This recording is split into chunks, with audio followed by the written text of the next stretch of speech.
Hi Ellen, so just a quick video to talk through how we might be able to set this up. So this is a very, very simplified test survey in my own account. Obviously you're going to have a lot more questions in your survey and so on. But just for example, take these as the 3 questions that everyone's going to get in the same order. And you basically want to choose one of these that you're going to basically say to your participants something like, question 1 or question 2 or question 3 was selected for you and you'll be paid, blah, blah, blah. So to do this, we're going to actually do this in the survey flow using embedded data and a randomizer to randomly assign one of these to your participants, but not the question. We're going to be assigning embedded data that basically stands for each of these questions.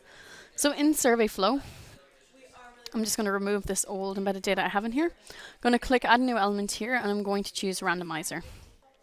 Then inside, I'm just going to add an embedded data field of question, something, maybe I'll call this question. You can call this whatever you want, but I'll just do it for now. And then I'll say this one question 1. Then I'll just duplicate this and I'll call this one question 2. And then duplicate that again and call it question 3.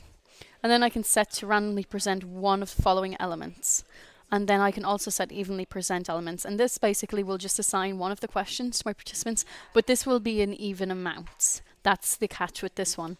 So if you are interested in setting up this in specific groupings or specific kind of quotas, then what we can do is just basically duplicate these as many times as necessary. So say, for example, you want question 1 to be displayed 60% of the time, question 2 to be displayed maybe 30% of the time, and question 3 to be 10% of the time.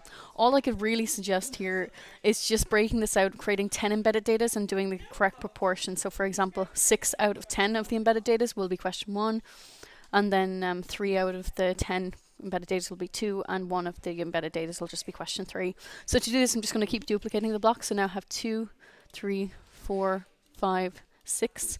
So now I have 6 Q1s here. And then I'm just going to do 3 Q2s and then 1 Q3. So now I have 10 different embedded datas. I'm only going to be presented one of them and they're going to be evenly presented. So I have 6 out of 10% chance of getting question 1, 3 out of 10% chance of getting Q2, and 1 out of 10% chance of getting question 3.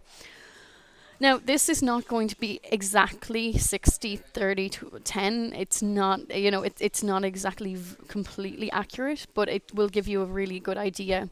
Now, once you start taking the survey, you could see that maybe the first embedded data might get assigned 3 times, and then the second 3 times, third 3 times. So it might work, and that might just not necessarily do 1, 1, 1, 1. But at any stage, if you're not sure what's going on, or if you see that there's one being presented way more often than others, you can click into edit count here. And it will tell you how many times each one of these has been displayed. So if you see one of these, maybe embedded data, question 1 is being displayed way more than the others, or vice versa, you can always change the counts and reduce one of them so that will be shown more often, and it will try and bring these counts up to be even. Or if there's something, being shown way too much or not enough, you can just reduce the amount of times that it's being shown again, and that will cause it to be presented more in order to try and get back to an even keel. So once we've done that, I can actually move this up to the very top of my survey flow because it's not actually affecting anything. We're just assigning this at the very beginning. Then my participants come down and take the actual 3 questions, and I'm just going to click Save Flow because now I want to present to them which question was chosen for them. So in here, I'm going to use pipe text to just pipe in the value. So I'm going to say pipe text, embedded data field, and then this is the title of my embedded data field that I've set in my survey flow. And it is case sensitive and space sensitive. So just make sure it's exactly the same. I'm going to click insert, and then this will tell me which question was selected for me. So now I'm just really quickly going to preview the survey just to show you how this is going to be working. So I come in, at this stage, there's already been one of these assigned to me, but that's still on the back end, so they can't see. So I'd answer my 3 questions, and even if this is spread out over 3 blocks, it doesn't really matter. Then I can press next, and you'll see that question 1 was selected for me. If I was to take this again, another one will be selected for me. Now I could get question 1 again, but hopefully I'll get this in a 60, 30, 10 split. So I hope that answers your question. If you do have any questions on this, please just let me know.